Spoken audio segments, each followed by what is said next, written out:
Today I am finding the volume of this small Dixie cup.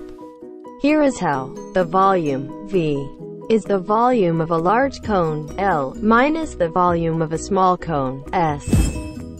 To start, the volume of the large cone is equal to pi times height times radius squared divided by 3.